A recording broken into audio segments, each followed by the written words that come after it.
Now let's talk about what happened in Kenosha. So there was a number of things that happened there. It started with the police shooting of Jacob Blake. I think it was Jacob Blake was trying to break up a fight between two people, and then police arrived. They got involved, and Jacob Blake was trying to get into his car, and then police shot him in the back 7 times from point blank range. And remarkably, he survived, but he is paralyzed from the waist down. And he had several more organs removed. Yeah. On top of that, I also heard until like the other day, he was handcuffed to his hospital bed. Yeah. Which I honestly don't fucking know why. Yeah, it's like...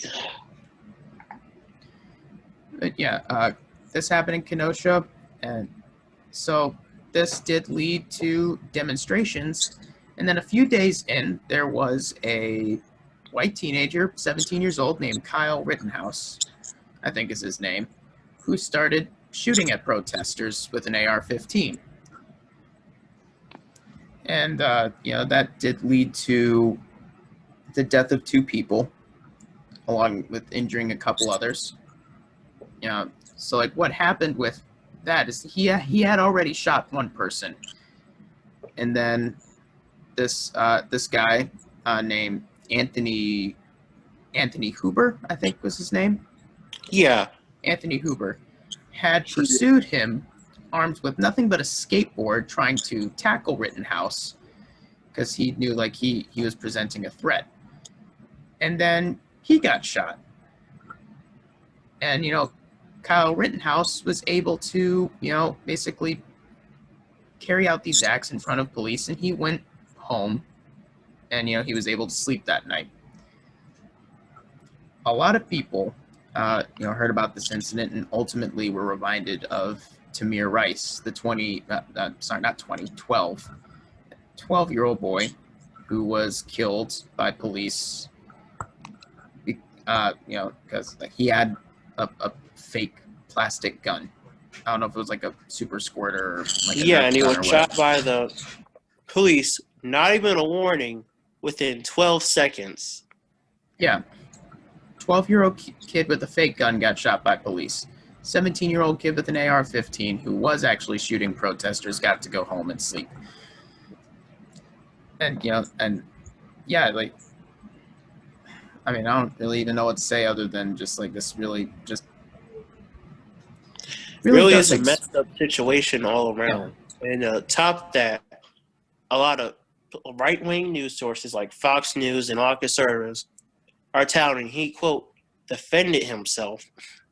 Yeah. Even though he shot first. Yeah, he shot. Well, the thing is, they're saying that, like Anthony Huber was the one who pursued Kyle Rittenhouse, but that was because Kyle Rittenhouse had already shot somebody. Yeah. And, Kyle, and then, he was trying to keep him from potentially doing any more harm.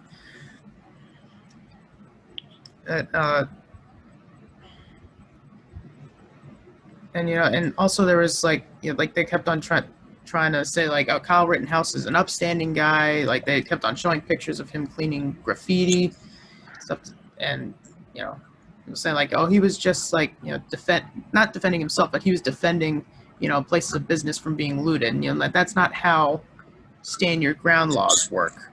Exactly, and nobody was looting at the time. No.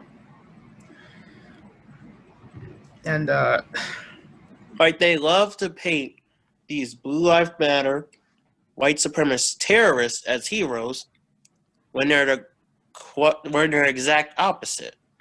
Yeah, and even when the ones that are not directly praising Rittenhouse, there is definitely a weird disparity between the headlines that covered the death of Tamir Rice compared to the ones that were covering the arrest of Kyle Rittenhouse. It's just very and then shocking. They don't bring up his past. The Kyle Rittenhouse situation, there was a video go around.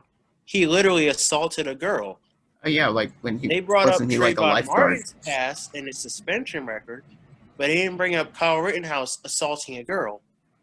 Yeah, and they tried to bring up Candace Owens tried to bring up George Floyd's record as a person, or or like I don't know what she was trying to say about him. It was just trying to like smear him as just like an unlawful drug user or something like that. They're saying like, even like the autopsy report was trying to say, like, oh, he had drugs in his system that were already like exacerbating like a pre-existing heart condition, and that's what killed him, not the police officer having a fucking knee on his neck. Yeah, medical. But then Ben Crump had a private examination, and then it more so said that asphyxiation caused his death. Yeah. And also, like, the pre-existing heart condition probably wasn't helped by the No, they said it asphyxiation. was. Yeah. No, they said even a medical examiner wrote that it was necessarily independent of what happened. Yeah. But media outlets did take it out of context. Yeah. So, like, we don't really have anything else to say other than just, like, how horrible this is. Like, our thoughts are with, Jacob Blake's family. I hope he recovers And best the he can. families who were... It's a miracle that he's alive. Yeah. And, also, like, our thoughts go out to the families of the two people who were killed. Yeah, by this domestic act of terror. Yeah. Anthony Hoover is, like, Kyle Rittenhouse is not the hero. Anthony Hoover is the hero for putting his life on the line. Going after an active shooter with nothing but a skateboard. That's real bravery with it right there. Yeah. And if he hadn't done that, he could have killed a lot more people. Absolutely.